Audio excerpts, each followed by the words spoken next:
Hi, Autism Mom Stuff here. Tasha or Natasha. Everybody usually calls me just Tasha. I'm sure I look all right. Okay, so now that I got this thing together. Um, Today I want to do a video about being a autism mother, a mother of a child who's on the spectrum, and being friends with people and friendships and how you should expect your friendships to change. That's just what's gonna happen. Um, yeah. So what I wanted to talk about exactly is that let's see. Usually, if I can remember now, my son Roman, who is nonverbal autistic, and I would say he is moderate to severe. I go off of the level of independence, moderate to severe. So depending upon the area of what we're doing or whatever, it could be moderate or it could be severe. I don't know behavior. Anyone anyone with autistic kid knows that we don't know what today gonna bring. We don't know. So anyway, I wanted to talk about usually when you have a kid on the spectrum and say you clearly you have friends before you even get pregnant. Say you have friends that you always do stuff with. Y'all come over each other's houses. Your friends might come over to your house. You might go over to theirs.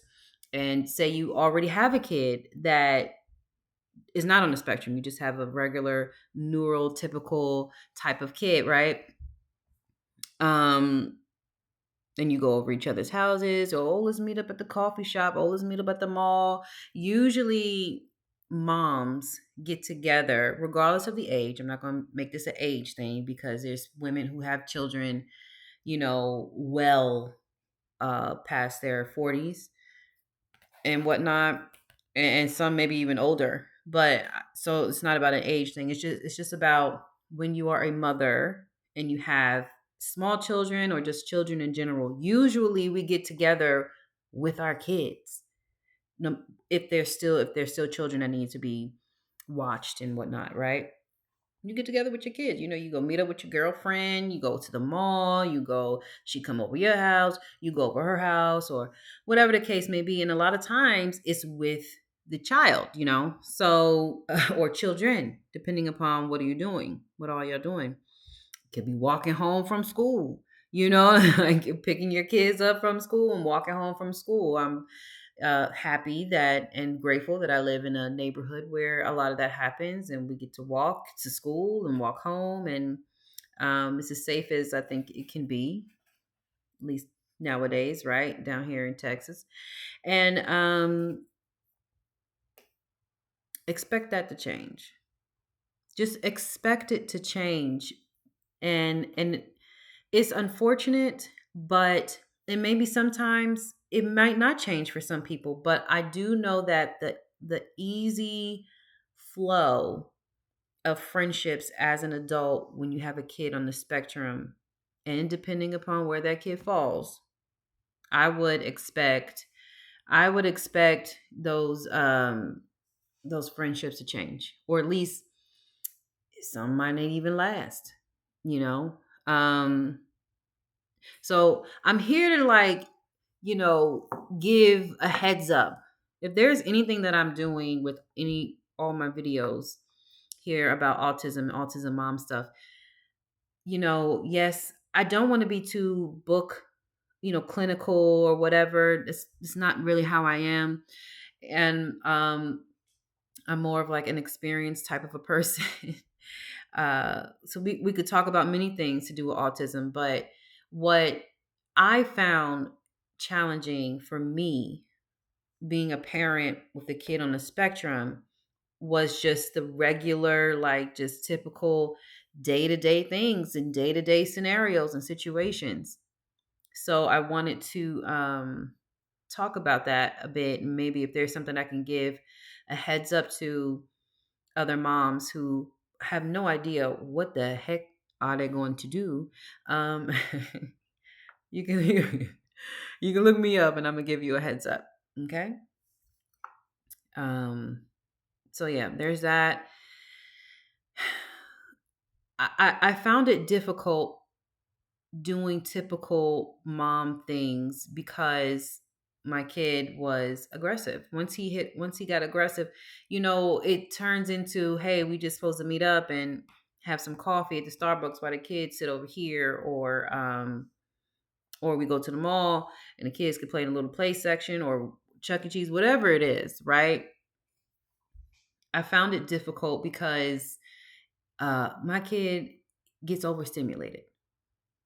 Okay, there's a word that's called overstimulation that's used in the autism community, and my kid will get overstimulated. You're gonna get excited, and you're just running behind your kid the whole time. It's not gonna be a scenario where you can just like sit and then let your kid just go play. Now it might be for a little bit there, but as they get older, as I've said before, you'll start to see the gap between the children and their peers, right? It'll start to widen little by little, it'll start to widen. So it's like, hold on one second. So it's like, you know, that expect that to happen where you're not going to be able to freely maybe meet up with a friend here and there, and it depends on your scenario. Usually, if your kid is in school 5 days a week, if mind you, if your kid is in school 5 days a week, um I say if because sometimes children, depending upon where they fall on the spectrum, they go to clinic, which is they kind of like a school setup, but it is because they're special needs kids and they need their therapy every day. And depending upon where they fall on the spectrum, that might be an option for you.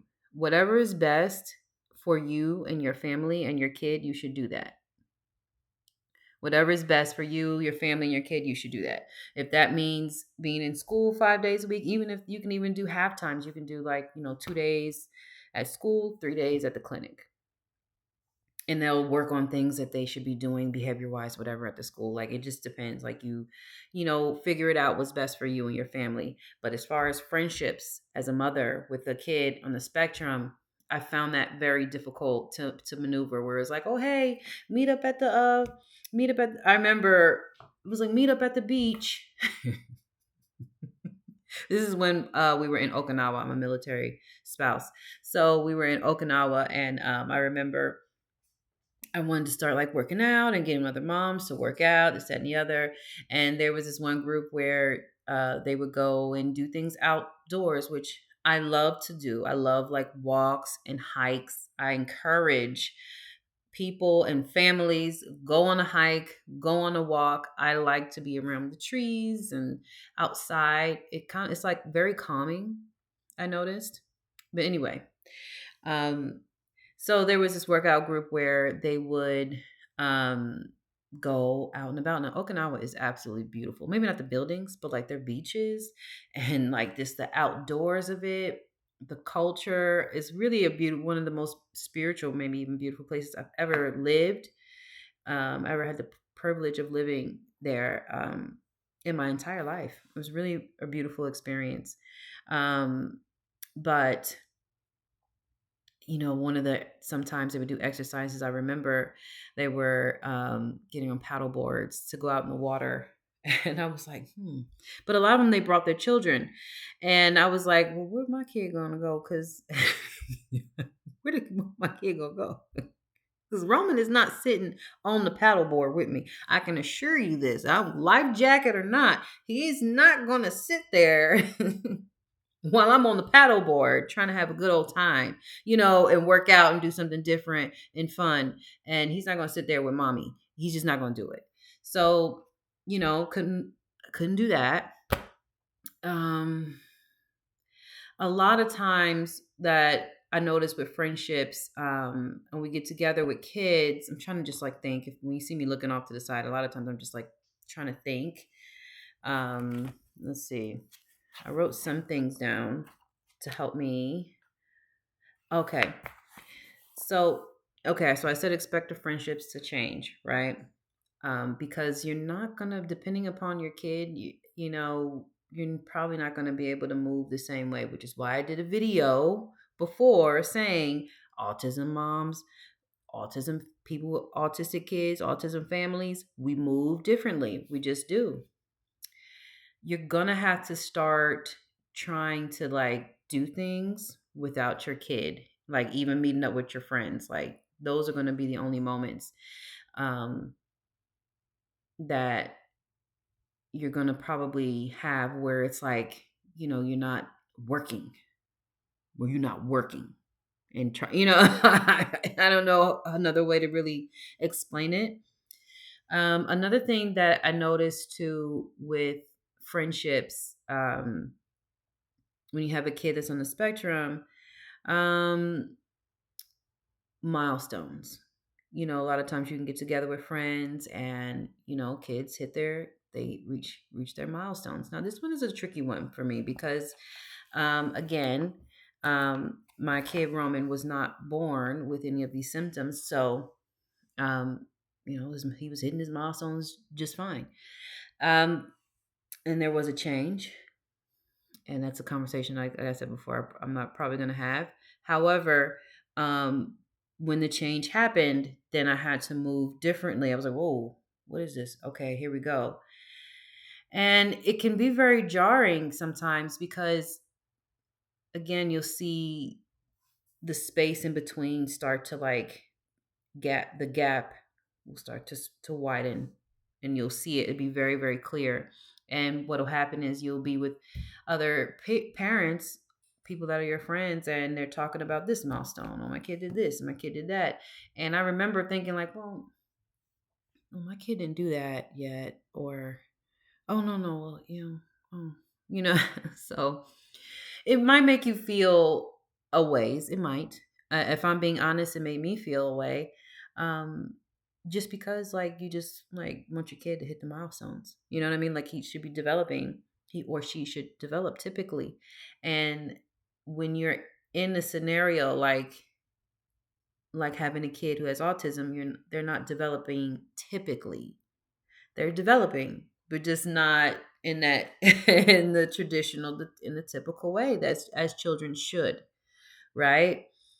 So expect that to happen. That's one thing that is hard for me to put words to, because it's like people who don't understand what it's like to have a kid on the spectrum, they don't get that the small things throughout the day is what's so challenging, just like the basic day-to-day stuff, on top of the mental and emotional aspect of it as a parent.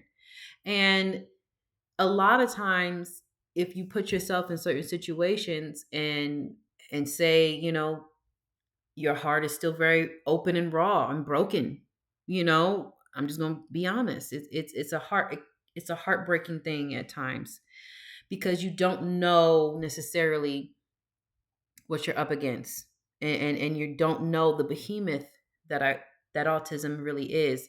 And it's just going to be a lot of emotions and thoughts that you've never had and never felt before, because you've never had a kid on the spectrum before, and you never people who work with kids or been around kids who are on the spectrum, it's not the same as having a kid on the spectrum. It's not the same.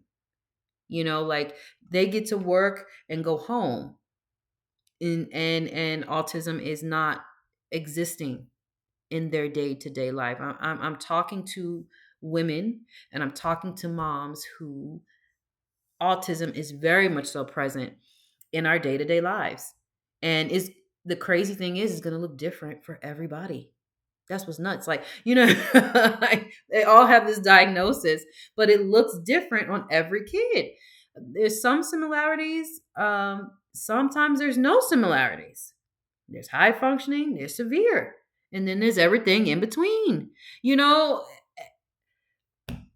it's mind blowing. It's absolutely mind blowing. But my point is that I'm trying to just help out my fellow moms of kids who are on the spectrum, and let you know what to expect at some point along this journey. A solution for this. Now, a solution to being able to meet up with friends and their children, a solution to being around other parents and mothers of kids, maybe around the same age, and you get to talk about developmental this and school this or whatever this, or we did this, blah, blah, blah. A solution to these things, and maybe not having to feel awkward or sad, be constantly reminded, you know what I'm trying to say, like, is to get with other parents who have autistic kids.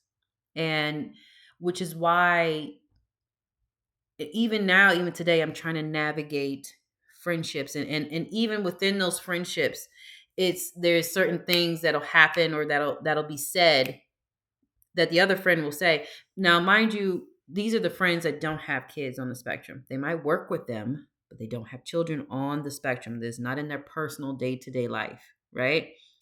Sometimes people could say something or and don't realize like what they're saying. Or don't take in consideration, well, why would I think about that? That don't apply to me. Why would you say that to me? You know what I mean? So, and I don't take it personal. I don't take it personal at all, because you got to understand that it's something that's foreign to them. It's not a part of their world at all in a personal way. They might work with them, but it's not affecting them in their day-to-day life personally, you know? So, and not that we don't have all the same goals. I mean, I think that as a parent, the goal is for your kid to for you to raise your kid, love your kid, and then send them on out in the world to create and start living a life of their own for themselves. And not that cannot happen for kids on the spectrum, but not at the same timeline. Not at the same time. And you're gonna have to get comfortable with that. You just gonna now you don't gotta like it, but you're gonna have to sit in that, and you're gonna have to accept it, because it's gonna take a lot longer. I know one mom where her son is. This is why I love being around other moms and parents who kids are on the spectrum. One woman, her son is in his 30s. He moved out and was able to move into like an assisted type of a living situation at like 30 something years old.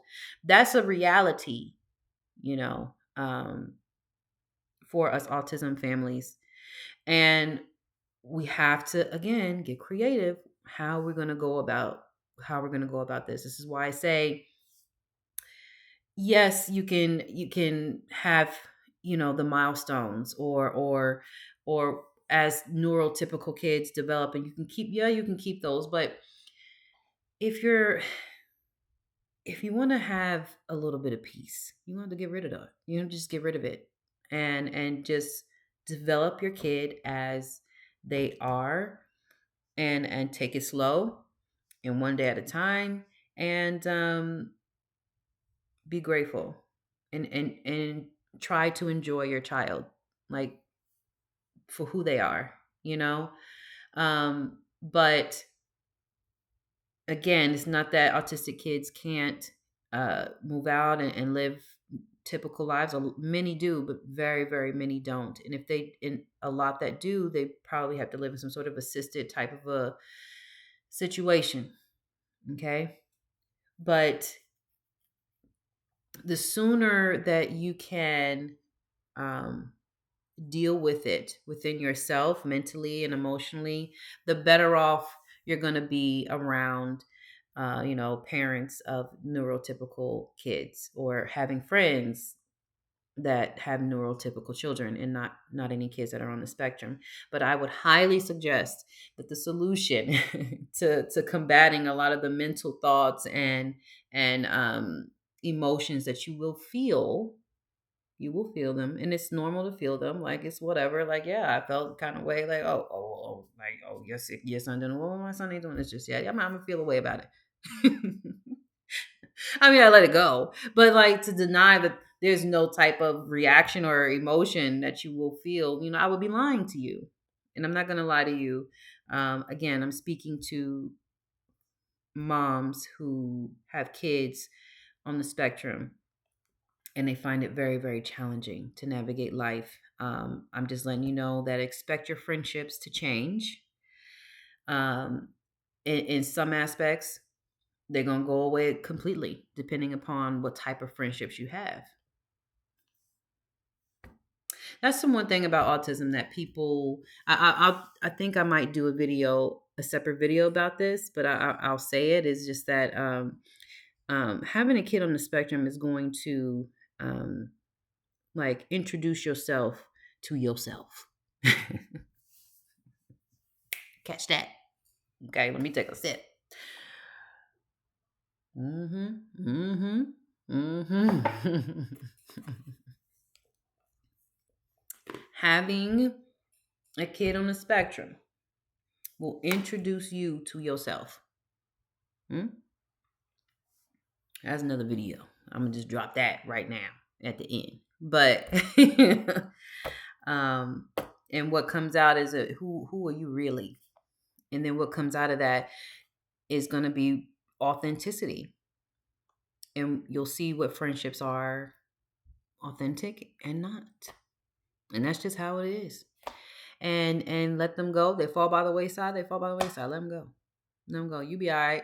You be straight. Hit me up. I'll be your friend. Okay, we could be friends. All right, hit me up. And I mean that. I mean that. All right. I think that's it for today. Just expect your friendships to change, and hold on, hold on, hold on. I love you guys. Always take care of yourself. Take care of yourself. Take care of yourself. Take care of yourself. It's very important. And laugh. Laugh. Laughter heals. Laugh at it all. Laugh at everything. Bye.